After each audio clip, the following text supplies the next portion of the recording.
사랑하는 성도 여러분, 지난 시간에 엘리후는 전혀 진리에 맞지 않은 말로 욥을 질책했습니다. 욥이 죄를 짓든 의를 행하든 하나님과는 아무 상관이 없다고 말하였지요. 하지만 이는 교만과 영적 무지에서 나온 말이라 했습니다.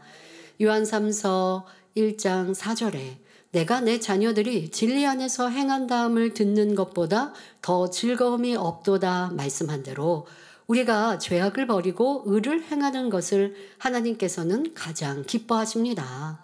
반대로 우리가 죄를 지으면 하나님께서 너무나 슬퍼하시고 성령이 탄식하시기 때문에 우리 마음이 곤고함을 느끼게 되는 것입니다. 엘리후는 지혜로운 척하면서 마치 하나님의 마음을 잘 아는 것처럼 얘기했지만 이는 오히려 하나님의 이름을 망령되이 일컫는 죄라 했지요. 육의 사람은 영이신 하나님의 마음과 뜻을 헤아릴 수 없습니다. 육의 차원에서는 영의 일을 분별할 수 없기에 선을 악으로 판단하기도 하고 악을 선으로 오해하는 일도 있는 것입니다. 에베소서 5장 17절에 그러므로 어리석은 자가 되지 말고 오직 주의 뜻이 무엇인가 이해하라 말씀한 대로 여러분 모두가 신속히 영과 온영의 사람이 되어 범사에 하나님의 뜻을 바로 이해하고 온전히 이루어 드리시기를 주님의 이름으로 기원합니다. 엘리후는 앞에서 욥에게 당신의 인생은 무가치하다라고 말한 직후에 다음과 같이 말합니다. 욥기 35장 9절에 사람은 학대가 많음으로 부르짖으며 세력 있는 자의 팔에 눌림으로 도움을 부르짖으나 했습니다. 사람은 학대를 받거나 힘 있는 세력에게 눌리면 고통을 호소하며 도와달라고 부르짖습니다. 이스라엘 백성들은 애굽에서 종살이하며 심히 학대를 받으니 자유를 얻기 위해 하나님께 부르짖었습니다. 그런데 학대한다는 것은 이렇게 직접적으로 괴롭히거나 가혹하게 대하는 것만을 의미하지는 않습니다. 꼭 폭력이나 위협이 아니라 해도 기본적인 도덕이나 예의 범절을 지키지 않고 상식에서 어긋나게 행하는 것도 넓은 의미에서 학대라 할 수 있습니다. 그래서 그런 거 꼭 육체적으로 폭력을 가한 것뿐 아니라 정신적인 학대라고 표현하기도 하지 않습니까? 남을 너무나 무시하거나 없이 여기거나 자기 마음대로 끌어가거나 하는 것도 정신적인 학대를 받는다, 정신적인 학대를 가한다 표현하기도 합니다. 이로 인해 다른 사람들이 고통을 받아야 하기 때문입니다. 이처럼 직접적이고 간접적인 학대로 인해 곳곳에서 분쟁과 불화, 싸움이 일어납니다. 부부싸움의 원인도 결국 학대에서 비롯됩니다. 에베소서 5장 22절에 아내들이여 자기 남편에게 복종하기를 죽게 하듯 하라 했고 에베소서 5장 25절에는 남편들아 아내 사랑하기를 그리스도께서 교회를 사랑하시고 위하여 자신을 주심같이 하라 말씀했습니다. 자, 여기에서 기본 바탕은 남편이 진리에서 벗어난 것을 요구하고 말하면 순종할 수 없죠. 하지만 진리에서 벗어나지 않았다면 순종해주고 함께하는 것, 이것이 서로의 섬김이고 아버지 하나님께서 우리에게 원하시는 가족의 화평을 이루는 길입니다. 그런데 내 남편이 비질을 나한테 요구하는 게 아닌데 그냥 무시하거나 없이 여기면 그것은 여러분들이 하나님 말씀을 어기는 것입니다. 그러니까 그러한 부분을 순종하지 않는다라는 표현을 하시는 거죠. 아내가 남편에게 순종하지 않으면 이는 남편을 무시하는 행위가 되는 것이죠. 그러니 남편을 학대하는 것이 됩니다. 이런 것까지 생각을 안 해보셨죠? 내가 남편을 무시한다. 무시하니까 그 말을 들어주지 않는 거죠. 소중히 여기고 귀히 여기고 섬기고 사랑한다면 그 말을 따라주고 들어줄 건데 사랑하지 않고 무시하니까 옳은 것을 말해도 뭔가 당연히 해줘야 될 부분도 그렇지 않습니다. 자, 그런 불순종이 나오고 이를 학대하는 것이다라고 지금은 더 폭넓게 말씀을 드리고 있습니다. 반대로 남편도 아내를 자신의 몸처럼 사랑하지 않으면 이 또한 학대임을 알아야 합니다. 남편의 입장에서는 아내가 나한테 순종해 주는 것, 그걸 바랄 것인데 그렇게만 바라는 게 아니라 나도 아내를 내 몸과 같이 사랑해 주면서 순종해 주기를 아내에게 바라셔야죠. 그리고 아내도 남편에게 빚을 리가 아니라면 순종해 주고 섬겨 주면서 그러면서 나를 사랑해 주기를 바라고 서로 그렇게 내가 해야 할 부분도 하고 사랑받는 것 또 순종해 주기를 바라는 것 그래 이거는 바라기보다 내가 해줄 수 있는 것을 최선을 다할 때에 그럴 때 또 받을 수 있는 것도 사랑도 받는 것이고 순종도 받을 수 있는 것입니다. 아내가 남편에게 순종하지 않고 남편이 아내를 사랑하지 않음으로써 서로를 괴롭게 하는 것입니다. 이러한 학대가 서로 충돌하면 갈등이 생기고 그로 인해 부부싸움이 발생하지요. 부모와 자녀, 이웃, 형제, 친구 간의 관계에서도 마찬가지입니다. 각자의 위치에서 도리를 지키지 않으면 상대를 힘들게 하므로 이것이 상대에게는 학대받는 일이 되는 것입니다. 나는 상대를 학대하지 않았어. 그냥 미워한 거야. 라고 생각하셨습니까? 그런데 그 미움을 당하는 입장에서는 꼭 내가 학대라는 단어를 사용하지 않고 우리가 보통 그런 단어는 잘 사용하지 않습니다만은 그러나 그 미움을 받음으로 고통을 느끼고 다른 표현으로 학대를 받는 느낌이 될 수 있는 거죠. 그러니 여러분들이 내가 얼마나 선과 사랑으로 상대를 섬기는 것이 중요한가라는 것 이렇게 학대하는 사람이라면 우리가 보통 생각할 때 사회에서도 이러한 것은 크게 이슈화되고 문제시합니다. 그런데 여러분들 안에서 내가 누군가가 나를 학대한다면 이건 너무나 싫은 일 아니겠습니까? 그런데 나는 그러한 모습은 없었는가? 학대까지라고 생각하지 않았던 상대를 그냥 무시했습니다. 없이 여겼습니다. 싫어했습니다. 미워했습니다. 자, 그러한 부분이 크고 넓게는 학대가 될 수 있음을 알아야겠습니다. 회사, 사회, 국가에서도 학대나 권력 남용으로 인해 갈등이 생기고 고통을 부르짖습니다. 요즘에는 사회에서 평등 그리고 또 지금 같은 학대 이런 것도 크게 뉴스화합니다. 그래서 보통 요즘 이제 회사에서 갑질이라고도 하고 꼭 회사만이 아니라 또 어떤 그냥 물건을 사고 팔고 하는 이러한 일에서도 갑질 어떤 서비스업에 대해서도 이제 손님의 입장에서 갑질을 해서 상대를 괴롭게 하고 힘들게 하면 이거 뭐라고 표현해요? 학대라고 표현하지 않습니까? 여러분들의 삶에도 나는 그런 의도가 아니었어도 그럴 수 있다라는 것. 그러니까 심해지면 우리가 학대라고 하지만 심하지 않은 상대를 무시하는 일들 그것이 결국 학대까지 이를 수 있다라는 그러니 지금은 아직 학대까지 이르지 않은 마음과 모습이라 할지라도 지금은 또 고쳐가야 하겠습니다. 상사, 동료 안에서 무시하고 내 생각에 맞지 않으면 또 사람들을 동원해서 왕따시키고 학생들 안에 이런 왕따 문제가 얼마나 심각합니까? 왕따를 당하면 이거는 쉽게 학대라고 표현하기에 이해되시죠? 그렇게 왕따 당한 학생들, 학대당한 학생들은요, 성장 과정에서 큰 문제가 생기죠.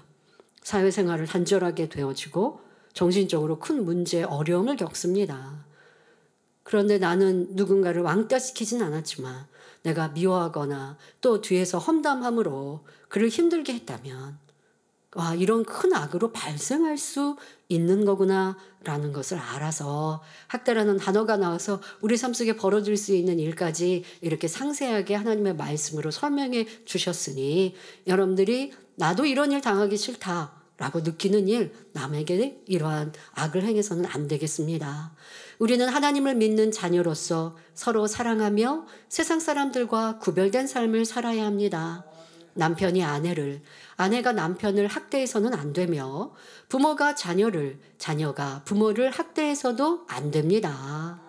가정과 직장 그리고 여러분이 머무는 모든 곳에서 하나님의 자녀답게 그리스도의 빛과 향기를 바라며 서로에게 따뜻한 위로와 힘이 되어주시기를 바랍니다. 사실 사소한 것 때문에 내가 무시를 당했다가 느끼고 그 무시를 당했다고 느끼면 그로 인하여서 상대와 거리가 멀어지고 그리고 굉장히 괴로워하고 미움이나 원수를 맺는 일들 세상에서는 이러한 일들이 참 비일비재합니다. 그래서 형제 안에서도 이제 의가 갈리고 결혼을 해서 서로 각자의 가정을 이루게 되면 친분도 없어지게 되고 도리어 이웃보다 못한 형제의 관계가 되어집니다. 그런 것이 상대를 나도 모르는 상대 내가 일부러 그런 건 아니지만 무시하거나 말 한마디에 더 깊게 하지 못함으로 선으로 하지 못함으로 상처를 입히고 그러한 부분들이 상대에게는 큰 고통으로 다가와서 결국 단절되는 일들이 있게 되지요. 여러분들이 그런 일 당하면 싫으니 나는 그런 사람이 되지 맙시다. 회사에서도 또 여러분들이 가정 안에서도 또 친구들과의 관계에서도 우리 학생들은 학교 안에서도 그런 사람들이 있다면 도리어 힘들고 괴롭고 또 왕따를 당하는 친구들을 더 보호해 줄 수 있는 이러한 사랑의 사람이 되시길 바랍니다. 이어지는 본문을 보면 욥기 35장 10절 11절에 나를 지으신 하나님 곧 사람으로 밤중에 노래하게 하시며 우리를 교육하시기를 땅의 짐승에게 하심보다 더하게 하시며 우리에게 지혜 주시기를 공중의 새에게 주심보다 더하시는 이가 어디 계신가 말하는 자가 한 사람도 없구나 합니다. 원래 사람은 낮에 일하고 밤에는 잠을 자고 휴식하는 것이 일반적입니다. 그런데 행복하고 설레는 일이 있으면 밤에도 잠이 오지 않지요. 따라서 본문에 나를 지으신 하나님이 사람으로 밤중에 노래하게 하신다라고 한 것은 창조주 하나님께서 사람에게 어떤 기쁨과 행복을 주셨다는 의미입니다. 또 우리를 교육하시기를 짐승에게 하심보다 더하게 하시고 지혜 주시기를 새에게 주심보다 더하신다는 말은 하나님께서 인간을 만물의 영장으로 세워주셨음을 뜻합니다. 그런데 본문 말씀처럼 공중의 새도 바다의 물고기도 들짐승들도 나름대로 살아가는 방편과 지혜가 있습니다. 몇 가지 예를 들어 보겠습니다. 새들은 다양한 방법으로 둥지를 짓습니다. 예를 들어 제비는 건축물의 외벽이나 처마 밑에 둥지를 짓습니다. 그런 이유는 포식자들로부터 알과 새끼를 보호하기 위한 전략이라고 하지요. 또 까치는 커다란 나무의 꼭대기에 둥지를 틀고 독수리는 높은 절벽 위에 둥지를 마련하는데 이 또한 알과 새끼를 안전하게 보호하기 위해서라고 합니다. 물고기들 중에는 자신의 색깔과 패턴을 주변 환경과 일치시켜서 포식자로부터 자신을 숨기는 경우가 있습니다. 그러니까 원래는 다른 색깔이었다가 주변에 이렇게 나무나 흙이 들어가면 색깔을 이렇게 바꾸는 그런 거 여러분 보셨죠? 특별히 우리 파충류에 있는 카멜레온은 그렇게 자기 몸 색깔을 바꾸는 그런 동물로 짐승으로 잘 알고 있는데요. 그뿐 아니라 물고기에서도 그렇다고 합니다. 특히 예를 들어서 가자미는 해저의 색과 무늬를 흉내내어서 포식자로부터 몸을 숨긴다고 하죠. 들소나 얼룩말 같은 동물들은 무리지어 생활함으로써 포식자의 공격을 분산시키고 서로 경계를 서는 등 협력과 공동 방어의 지혜를 발휘합니다. 그래서 이렇게 약한 짐승들은 수도 많고 약한 짐승들이 따로따로 개별로 움직이면 잡혀먹기가 쉬운데 함께 무리지어 다니다 보니까 그 안에서 또 이게 약한 막 태어난 새끼들은 또 안쪽으로 이렇게 보호해주고 하는 것들 동물의 왕국 같은 데서 이렇게 보시지 않았습니까? 그게 하나님께서 이 동물들에게도 근본적으로 또 주신 지혜이지요. 이처럼 생물들이 각자 독특한 생존 방식을 통해 자신의 환경에서 살아남고 번성할 수 있도록 하나님께서 지혜를 주셨습니다. 그러나 하나님은 모든 생물보다 우리 사람에게 더 많은 지혜를 주셨습니다. 지혜를 주셨다는 것은 우리에게 행복과 축복을 주셨다는 의미입니다. 즉 엘리후는 하나님께서 우리 사람을 모든 생물 중에 으뜸으로 창조하신 것을 설명하고 있습니다. 그런데 이렇게 만물의 영장으로 창조해 주신 하나님께 이분이 어디에 계신가 라고 말하는 이가 없다고 말합니다. 이는 인간의 배은망덕함을 의미하지요. 즉 사람이 학대를 받거나 또는 세력 있는 자에게 눌릴 때에는 하나님께 도움을 청하며 부르짖는데 밤에 노래를 부를 정도로 태평성대를 누리거나 행복할 때는 하나님을 찾지 않는다는 의미입니다. 이는 욥을 빗대어 하는 말입니다. 엘리후는 욥 당신이 건강하고 부요할 때는 하나님을 찾지 않다가 이렇게 학대받고 힘에 눌리니 부르짖으며 도움을 청하고 있군요. 라고 말하는 것입니다. 물론 엘리후의 이 말은 옳지 않습니다. 욥은 행복하고 평안할 때도 열심히 번제를 드리며 하나님을 경외했습니다. 혹여 자녀들이 하나님 앞에 실수했을까, 어떤 죄를 범했을까 염려해서 번제를 드릴 정도였지요. 하지만 이런 욥의 삶을 알지 못하며 욥의 마음을 보지 못하는 엘리후는 자기 마음대로 욥을 판단 정죄하고 있습니다. 사람의 마음과 중심은 오직 하나님만이 정확히 아십니다. 그러므로 야고보서 4장 12절에 입법자와 재판자는 오직 하나이시니 능히 구원하기도 하시며 멸하기도 하시느니라. 너는 누구간데 이웃을 판단하느냐 하신 말씀을 명심하여 다른 사람을 함부로 판단하는 일이 없어야겠습니다. 이어지는 본문을 보면 욥기 35장 12절 13절에 그들이 악인의 교만을 인하여 거기서 부르짖으나 응락하는 자가 없음은 헛된 부르짖음은 하나님이 결코 듣지 아니하시며 전능자가 돌아보지 아니하심이라 합니다. 여기서 악인의 기도는 하나님께서 응답하지 않으시고 헛된 부르짖음은 하나님께서 듣지 않으신다라는 이 말 자체는 옳습니다. 성경에는 우리가 어떻게 해야 응답받는지, 반대로 응답받지 못하는지 자세히 기록되어 있습니다. 먼저 응답받지 못하는 경우를 살펴보겠습니다.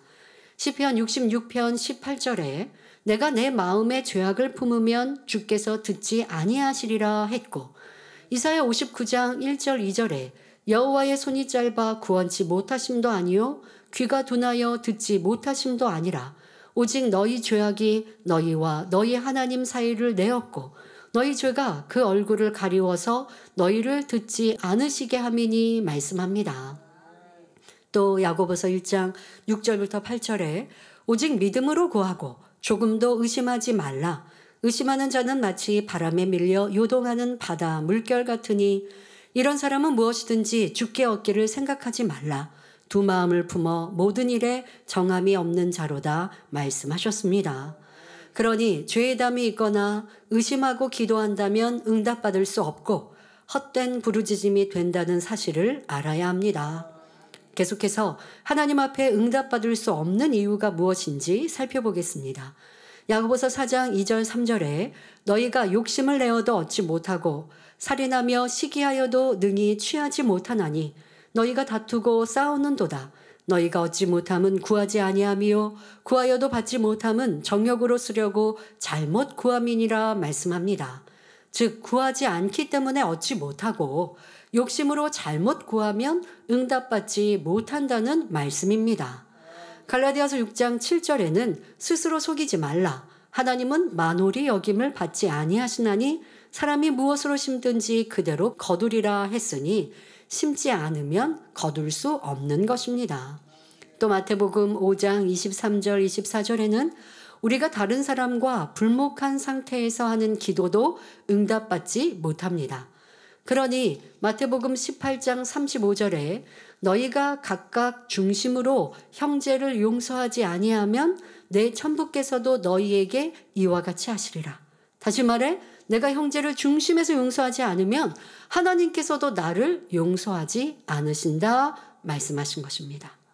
자, 우리가 하나님께 용서받기 원한다면 중심에서 다른 사람을 용서해야 합니다. 여러분 이거 꼭 기억하셔야 합니다. 그러니 내가 용서받기 위해서도 여러분들의 삶 속에 용서받아야 될 죄악이 얼마나 많습니까? 그런데 내가 용서받지 못해서 죄인이라 하시면 치료도 응답도 축복도 못 받아요.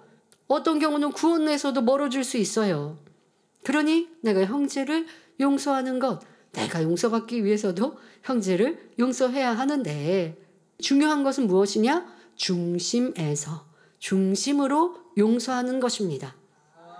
용서하라고 하시니까 말로만 하거나 용서한 것 같은데 여전히 상대가 싫고 상대의 잘못을 떠올리고 있다면 중심에서 용서한 것이 아니지요. 하나님은 우리의 중심을 보십니다. 하지만 사람은 자기 중심을 알지 못할 때가 많습니다. 자, 여러분이 여러분을 다 아시는 것 같아요? 그렇지 못한 것을 성경은 곳곳은 말씀하십니다. 내가 나를 잘 안다 하는 것 자체가 착각입니다.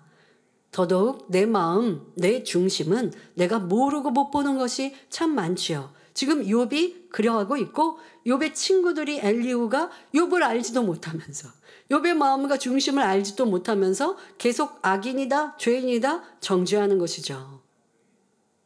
자, 여러분들이 나를 잘 몰랐다라고 할 때 어떤 경우를 들 수 있을까요? 이런 상황들이 많이 있습니다. 나는 이 죄를 버린 것 같아요. 버렸다라고 생각하고 또 그렇게 기도하면서 버린 것 같아요. 뭐 쉽게 탐심을 난 버린 것 같아요. 버리기 위해 기도했고. 아니 그런데 왜 축복 주시지 않고 응답이 없을까? 그렇게 생각하는 경우도 있습니다. 그런데 하나님께서는 그 중심에 있는 욕심, 탐심을 보고 계시기 때문에 축복 주시지 못하는 것이죠. 분명 하나님께서는 말씀하십니다. 우리 안에 탐심이 없으면 마음껏 축복해 주신다고. 그런데 내가 심은 만큼도 못 받는 것 같다? 그 안에 내 탐심이 있으면 뭐 당연히 죄를 짓고 육체의 일 가운데 거하면 하나님의 복을 못 받지만 나는 말씀대로 어기지 않고 살아가고 있고 더더욱 이 마음 중심에 있는 탐심도 욕심도 버렸는데 축복을 못 받아요? 그럴 리는 없거든요. 그러니까 내가 나를 모르는 경우가 많죠. 그러니까 그런 분들 보면 충만할 때와 또 축복받고 있을 때, 어려웠을 때는 간절히 기도하다가 복을 받고 나면 이제 해이해지고 하나님께 심어야 되는 것도 아깝게 느껴지고 뭐 이러한 모습으로 변질되죠. 그것은 내 마음에 있었던 탐심이 풀릴 듯 일어났기 때문인데 그 전에는 몰랐던 것이죠. 또 여러분도 누가 변개하거나 할 때 저 사람은 은혜를 받고 왜 그래? 라고 했지만 그렇게 생각하지만 그리고 나는 안 그럴 것 같다 생각했지만 또 여러분들이 어떤 시험이 오거나 어려움이 올 때 변개한 모습들 있지 않았는가? 이것이 바로 내가 나를 모르고 있는 것이죠. 성령 충만할 때는 내 안에 간음도 없고 세상 사랑하는 마음도 버렸다라고 생각했습니다. 또 충만할 땐 당연히 없는 것 같이 느낀단 말이에요. 스스로 생각하죠. 그런데 시간이 지나 다시 세상을 짝하고 미혹에 넘어질 때 당황하는 성도님들을 보는데요. 이는 자기 중심을 알지 못했기 때문입니다. 항상 스스로 경계하고 있었으면 되는데 나 버렸어. 나 없어. 이게 그만함이죠. 그러다가 이렇게 미혹에 넘어가고 내 안에 또 저 사람은 왜 저렇게 죄를 지어 했던 것들을 내가 또 행하고 있을 때 근데 당황할 게 뭐 있어요. 당황할 게 아니라 내가 모르는 중심 안에 남아있었던 죄성이 드러난 거구나 라고 생각해야 되는데 자기를 인정하지 않을 때는 혼란스러워하거나 버린 게 왜 또 생겼지 이러시는데 버린 건 맞는데 온전히 버린 게 아니어서 환경이 마저 떨어지니 그 마음 안에 남아있던 죄성이 또 드러나서 행함으로 나오는 것이죠. 자, 그래서 우리가 지금 잠시 사람의 중심에 대해서 살펴보고자 합니다. 또 이 욥기 강해에서 쭉 설명하고 있는 것처럼 친구들이 욥의 중심을 모르고 있고 또 욥도 자기 중심을 보지 못하니까 이 연단 속에 계속 오랫동안 불평 원망하고 있지 않습니까? 그래서 우리의 사람의 중심이란 무엇인가라는 것에 대해 설명하겠습니다. 자, 그런데 중심을 알려면 먼저 마음에 대해서 알아야 합니다. 자, 우리 마음에는 진리의 마음과 비진리의 마음 그리고 양심이 있습니다. 사람의 마음 하면 하나인 줄 알았는데 그런데 그렇지 않습니다. 그래서 로마서 7장에 말씀하고 계시지 않습니까? 사도 바울이 오라 나는 공고한 자라 내 마음에 진리를 쫓고자 하는 마음이 있는데 왜 나는 비진리를 쫓나 라면서 공고해하고 또 그 안에서 양심에 대한 표현을 하고 있는데요. 이렇게 진리의 마음과 비진리의 마음, 양심이 우리 마음 안에 공존합니다. 자, 여기서 양심이란 사람이 타고난 본성과 성장 과정에서 보고 듣고 배운 것을 바탕으로 스스로 만들어낸 선악의 판단 기준을 말하죠. 그래서 우리의 마음을 조금 더 세분화했을 때는 뒤에 설명하는 이제 이런 중심도 이렇게 나누기도 해요. 왜냐하면 이 중심, 이게 본성과 연결되어 있는 것도 있는데요. 그냥 크게 이렇게 세 가지로 나누고, 지금 말씀드린 대로 이 양심이라는 것 자체가 본성을 바탕으로 하여 내 성장 과정 속에 옳고 그름의 기준을 만든 것, 이것이 이제 양심입니다. 이 양심은 어떤 부모에게서 태어나 어떤 환경에 영향을 받으며 자신이 어떤 노력을 했느냐에 따라 다르게 형성됩니다. 사람마다 선과 악을 판단하는 기준이 다르지요. 이 양심의 설명은 욥기 강의에서도 자주 했습니다. 왜? 욥과 친구들의 이 기준이 다 다르잖아요. 그래서 왜 다른지에 대한 설명을 자주 여러분들에게 해드리고 있습니다.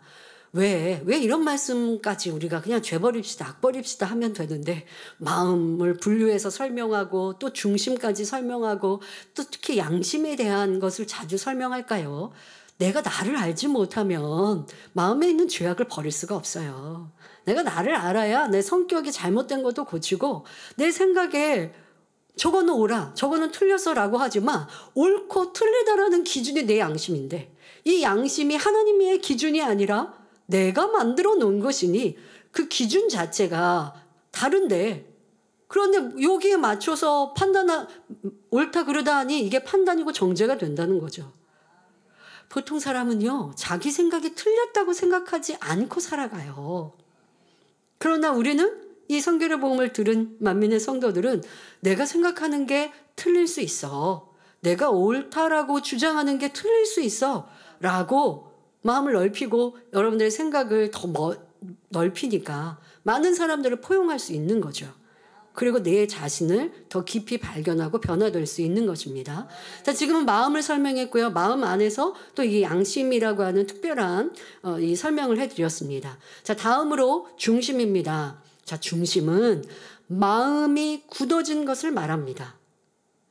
중심은 선천적으로 타고나기도 하지만 후천적으로 사람이 마음에 무엇을 많이 받아들이고 새겼는지에 따라서도 차이가 납니다.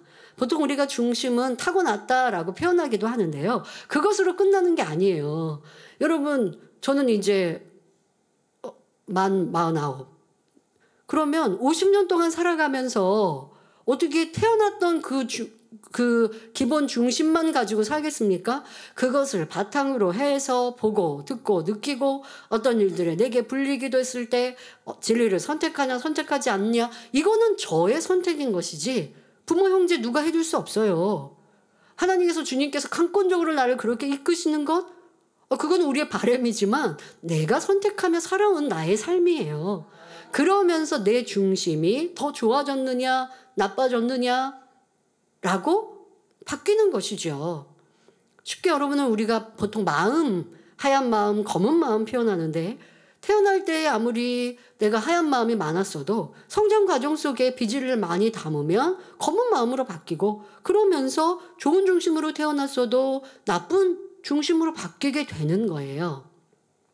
태어났던 부모와 자라난 환경은 참 중심에 많은 영향을 미칩니다.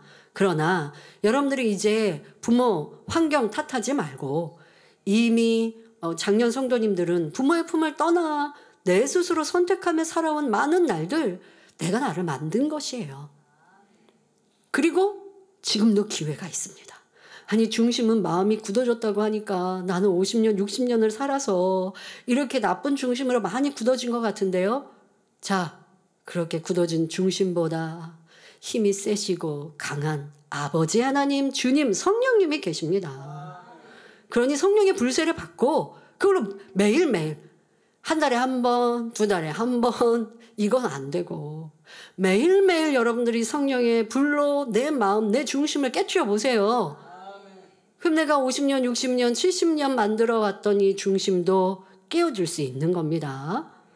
그러니 무엇 탓하지 마시고 오늘부터 다시 내 마음, 내 중심을 선하게 만들어 가십시오. 자, 중심은 마음이 굳어진 것이고, 그 마음이 굳어지기까지는 태어난 환경도 부모도 또 자라오면서 내가 무엇을 선택하여 내 마음에 심었느냐라는 것으로 내가 중심을 만들었습니다. 자, 그런데 이렇게 마음과 중심이 만들어지는 데 있어서요, 행함이 반복될수록 행함이 반복되어지니까 그것이 더 마음에 잘 새겨지는 거예요.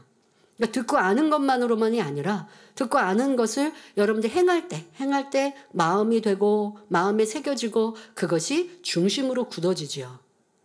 자, 그러니까 어떻게 하면 돼요? 반대로 하면 돼요. 악이 내 안에 마음 중심에 새겨진 것 같으면 반대로 선을 많이 행하시면 돼요. 그리고 중요한 건 죄악은 받아들이지 말아야죠. 죄악을 받아들이면서 선을 자꾸 새기려고 한다고 된다고요?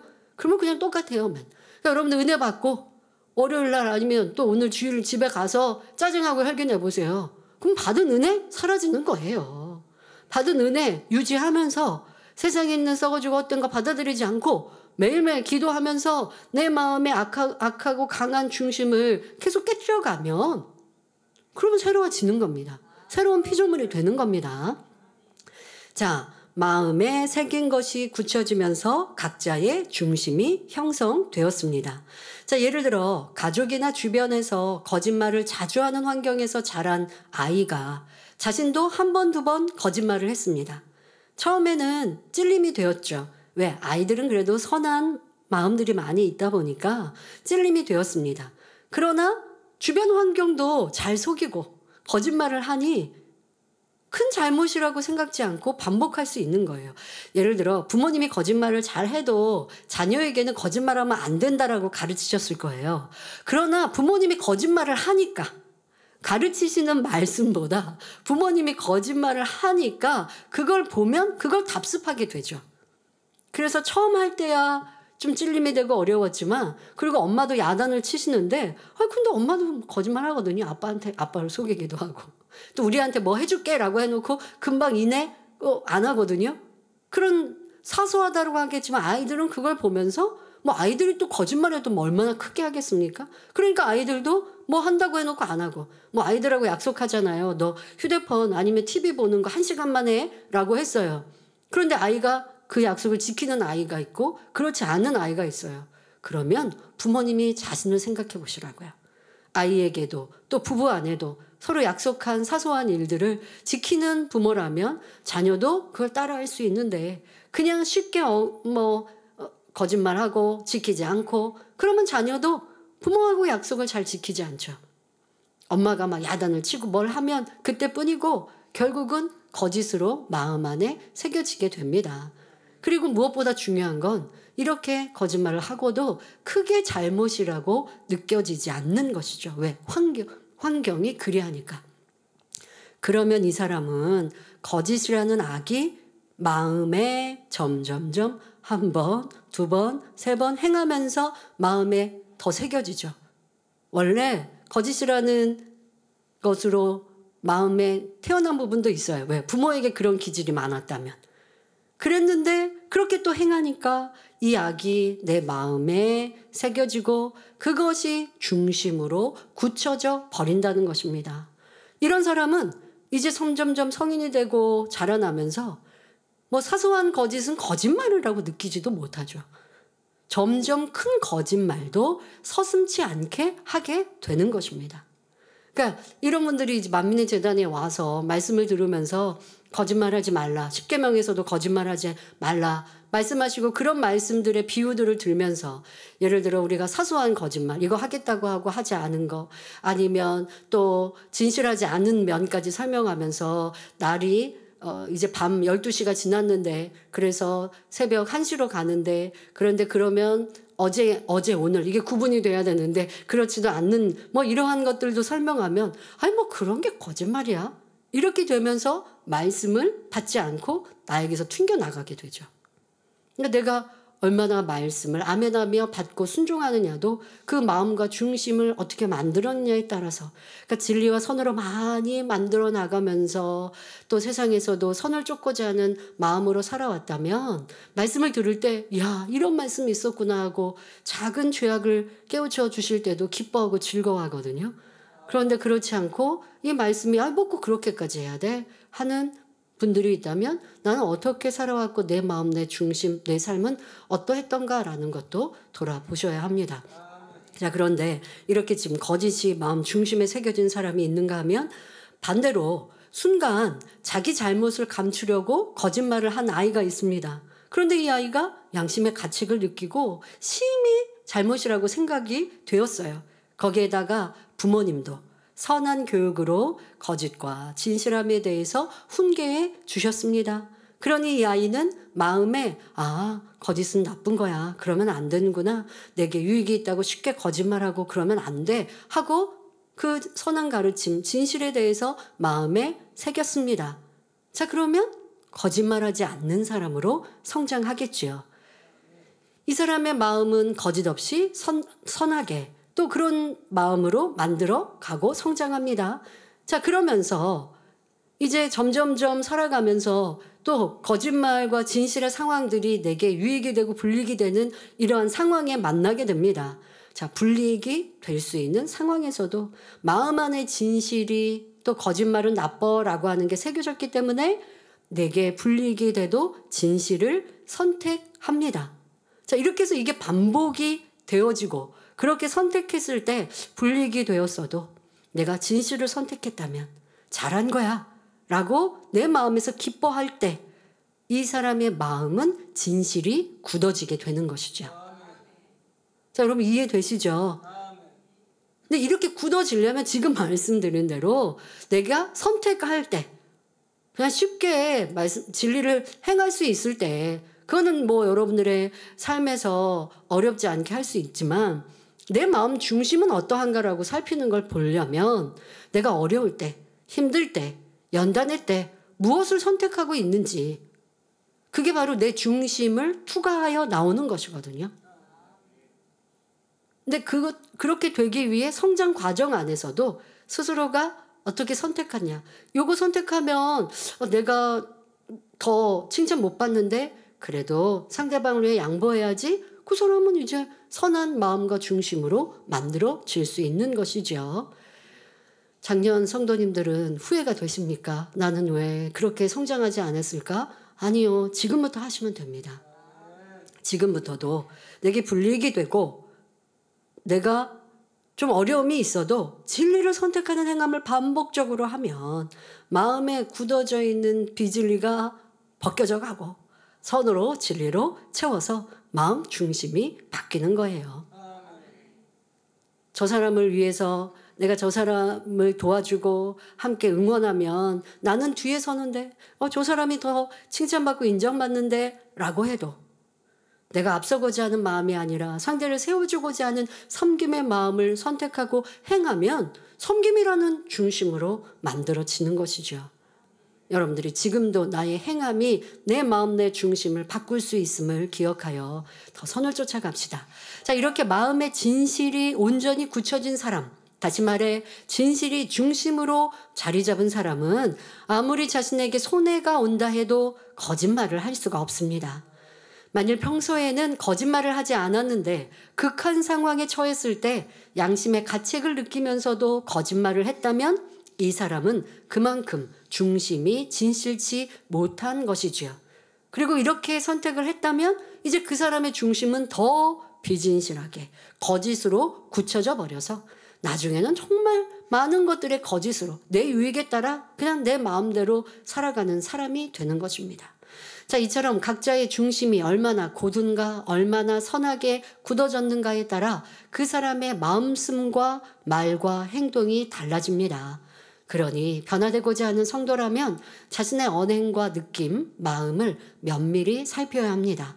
성령 충만할 때의 모습이 아니라 힘들고 지칠 때, 연단 중에 자신을 살피면 내가 알지 못했던 나의 중심도 더 잘 볼 수 있고 이것이 본성 속의 악을 발견하는 것입니다. 하나님께서는 사람의 중심을 꿰뚫어 보십니다. 사람이 악을 쫓으면서 하나님 저는 원래 선을 행하려고 했는데 실수한 거예요. 저 그렇게 안 하고 싶었는데 어쩔 수 없었어요. 성도님들 아니면 누가 나를 미혹해서요. 아니면 누가 나에게 악한 말을 전해줘서 제가 판단하고 정죄했는데 저 안 그러려고 했는데 하나님 앞에 아무리 떼써도 소용없습니다. 이거는 변명에 불과합니다. 아무리 변명해도 중심을 보시는 하나님을 속일 수는 없습니다. 그러니까 자기 마음 중심에 있었기 때문에 누가 험담한 말을 할 때 같이 험담한 것이지, 그 사람이 전해주니까 제가 어쩔 수 없이 들어서 험담했어요? 아니에요. 험담하는 게 싫고 남을 판단 정죄하는 게 싫은 사람은 누가 말을 전할 때 그런 말 전하지 마세요. 아니면 그게 사실이 아닐 수 있고요. 사실이라 한들 그런 말을 전해서 내가 상대의 비지를 알아서 뭐가 좋다고 전합니까? 단호하게 할 수 있는 거예요. 그리고 아무리 들었어도 내 마음에 기억하고 남기지 않아요. 이게 남으니까 자꾸 생각해서 그 사람에 대해 미운 마음, 싫은 마음 또 판단하고 정죄하게 되고 결국 남에게 또 전하고 수군수군하는 많은 죄를 쌓아가는데, 누가 말을 전해서가 아닙니다. 그런 말을 듣는 걸 좋아하고 판단 정죄의 속성이 너무 많이 내 안에 있기 때문이죠.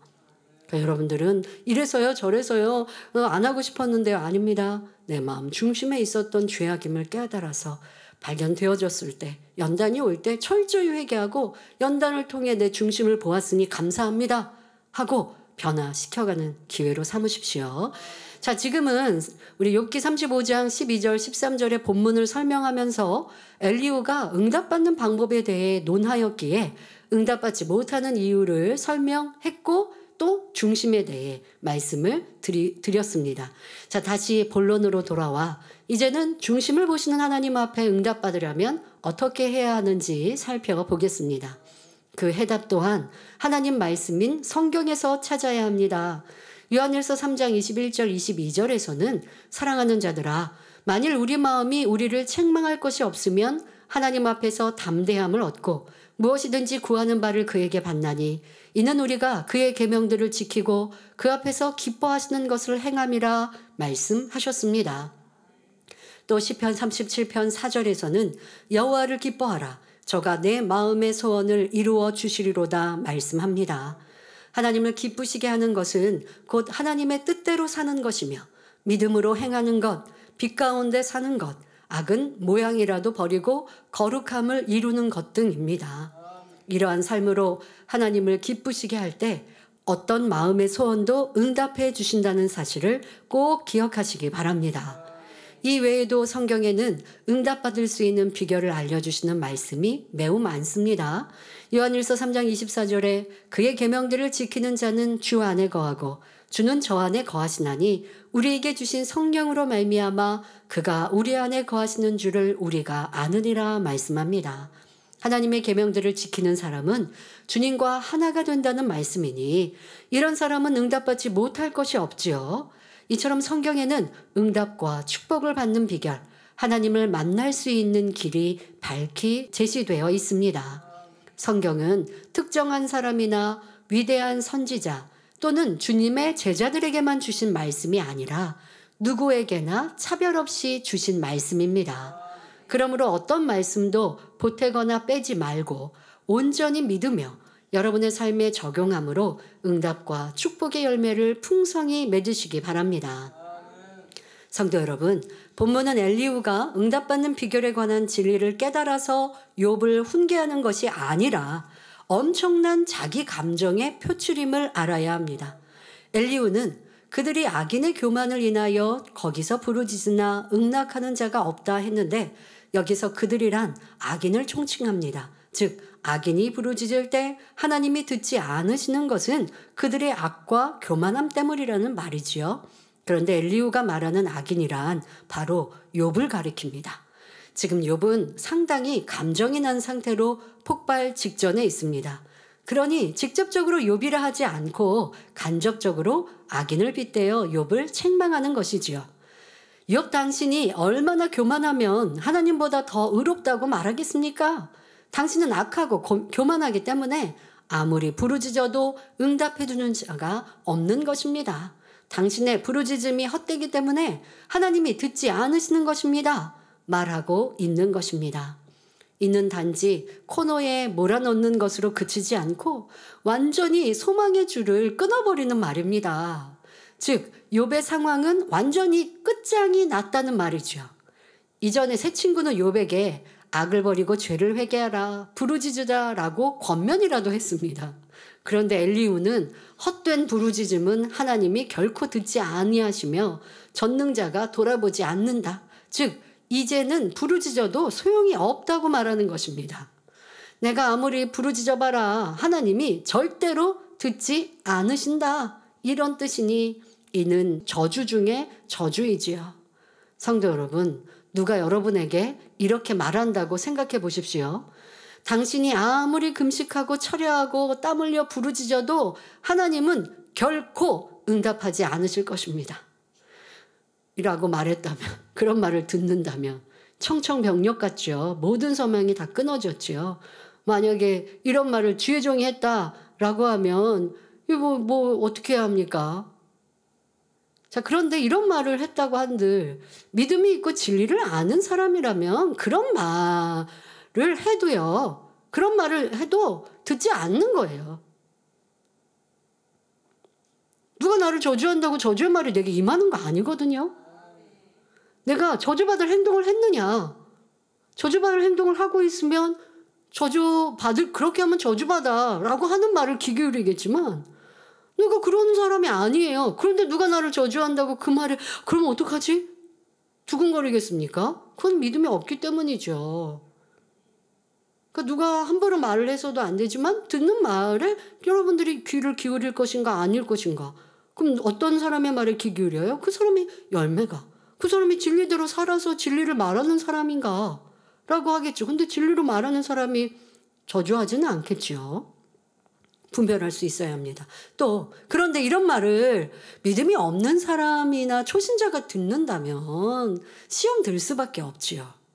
그러니까 주의 종들은 이 믿음 없는 사람에게, 정말 믿음 없는 사람, 저주받을 행동을 하는 사람에게 당신 그러면 저주받아, 이런 말도 하면 안 되죠. 그럼 아예 교회에서 떠나고 믿음에서 떠나게 해버리니까 실족시키는 말이라고요.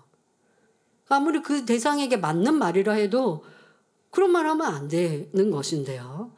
우리 하나님 아버지가 돌아보지 않으시고 아무리 부르짖어도 소용이 없다고 말을 하는데 무슨 힘이 나서 부르짖으며 부르짖을 이유가 어디 있겠습니까? 엘리후는 욥에게 당신의 부르짖음은 헛될 뿐이라며 완전히 매도하고 있습니다. 왜 이런 일이 일어난 것일까요? 서로 자존심을 내세우며 지지 않고 변론하다 보니 점점 감정이 쌓이다가 마침내 화산처럼 폭발해 버린 것입니다. 이렇게 비질리의 감정은 사람의 뼈를 썩게 하며 영혼에도 해로운 것임을 알아야 합니다. 부부간에, 부모와 자녀 간에, 친구 사이에서도 서로 논쟁하다 보면 감정이 생기고 점점 격해지게 마련입니다. 그러면 잠도 오지 않고 호흡이 거칠어지며 마음이 불안해집니다. 이런 상태가 지속되면 소화가 잘 안 되고 혈액순환도 잘 안 되지요. 감정과 혈기가 많은 사람들은 중풍에 걸리기 쉽습니다. 감정이 격해지면 실수가 많아지고 하지 말아야 할 말도 하게 되며 상대를 이기기 위해 거짓말을 지어내기도 합니다. 욕설이나 폭력을 쓰며 물건을 던지는 일도 있지요. 심한 경우에는 살인까지 일어날 수 있습니다.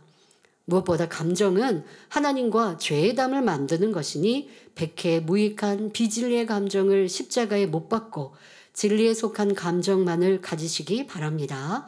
그리고 이 말씀을 통해 여러분들은 나는 누구에게 이런 저주의 말을 하진 않았나? 또 더더욱 구원은 하나님께 속했는데 저 사람은 구원받아 못 받아? 저 사람은 심히 죄인이고 악이냐? 라고 정죄하고 있지는 않은가? 명백한 죄와 악에 관하여서는 저거는 저렇게 하면 안 되는데 라고 자신에게 교훈을 삼으시면 되고요. 그러나 여러분들이 구원에 관하여서 쉽게 정하고 논하다가 내가 하나님이 되면 안 되잖아요. 아무리 내가 점수를 매기는 게 맞다 한들 그 권한이 내게 없잖아요. 그리고 지금 구원의 길에서 떠나는 사람 구원 받도록, 구원에 이르도록 우리는 바라야 되는데, 만약에 구원 못 받는 길로 가고 있는 사람에게 당신 그럼 구원 못 받아 해서 힘마저 잃게 하겠냐고요. 사이가 점점 멀어져서 이제 대화도 안 되게 하겠냐고요. 그러니 선과 사랑의 말이, 그렇다고 구원 못 받는 사람에게 잘한다 할 수는 없어요.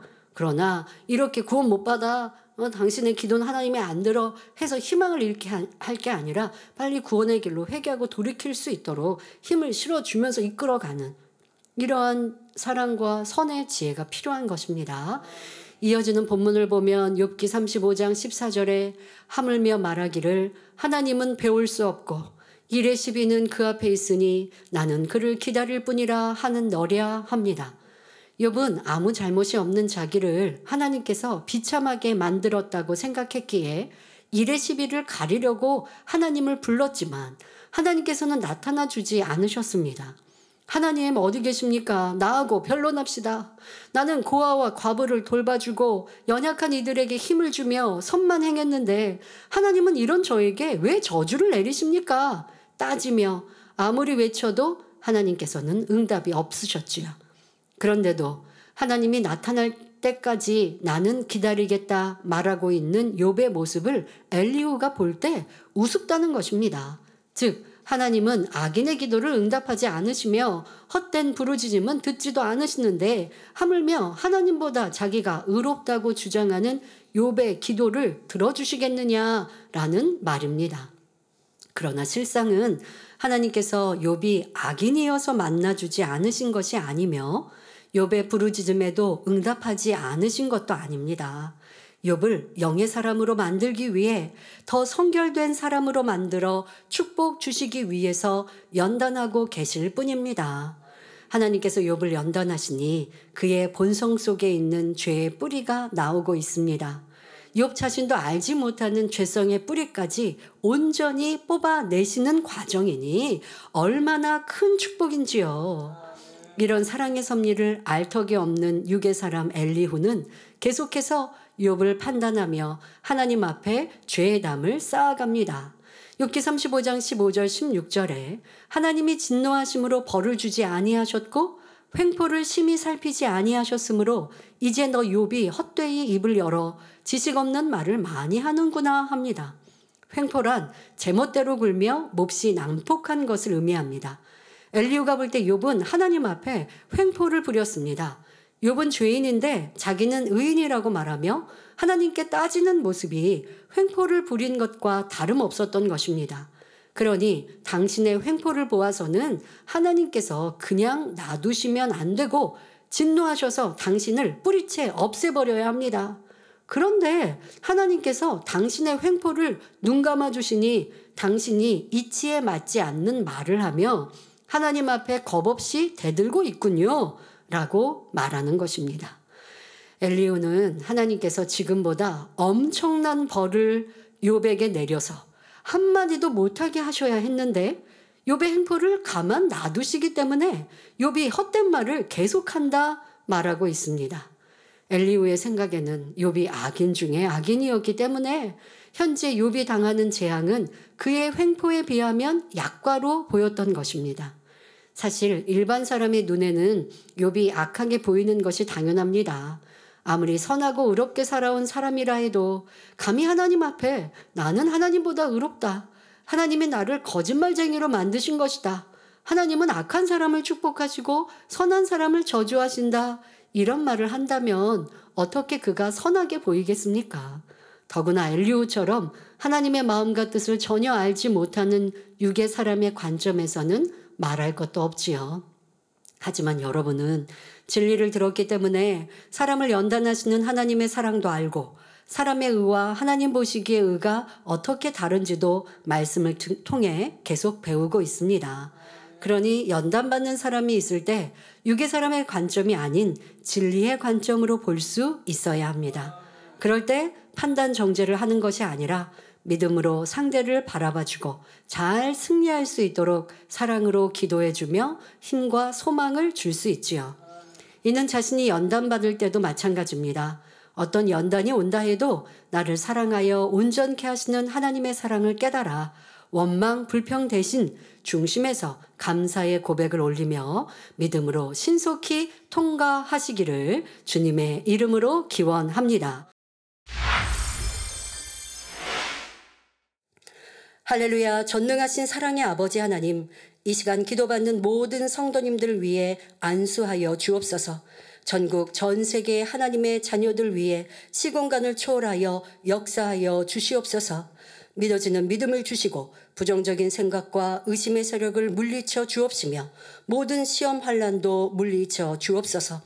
머리부터 발끝까지 오장육부, 뼈 마디마디, 온몸의 신경, 조직, 세포 등 성령의 불로 태우시고 근본의 빛으로 역사하여 주옵소서.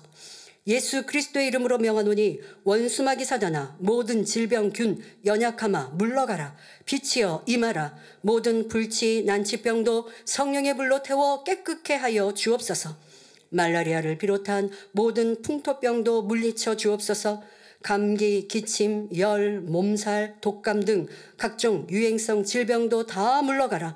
어떠한 질병도 틈타지 않게 지켜 주옵소서.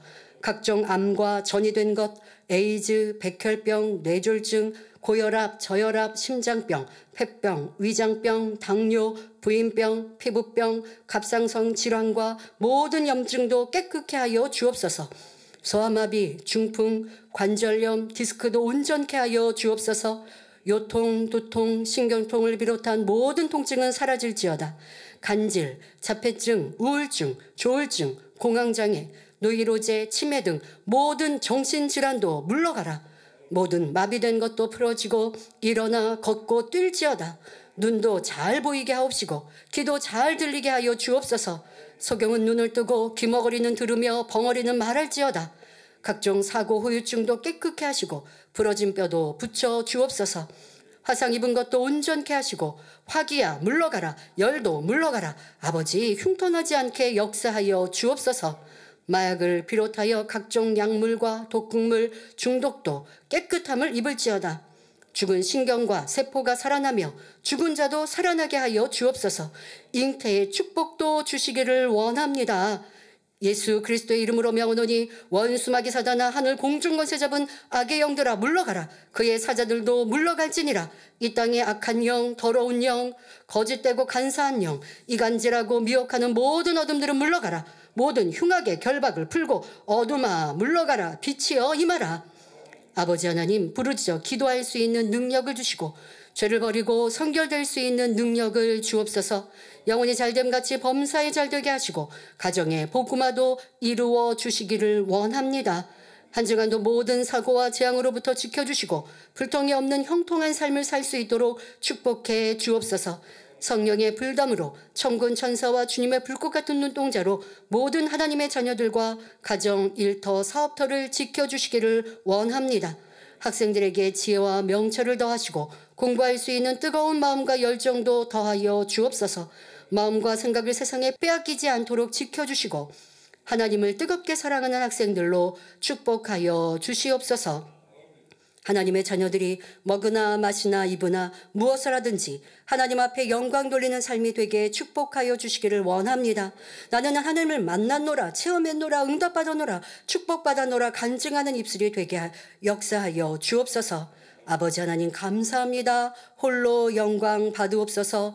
우리 주 예수 그리스도의 이름으로 기도하옵나이다.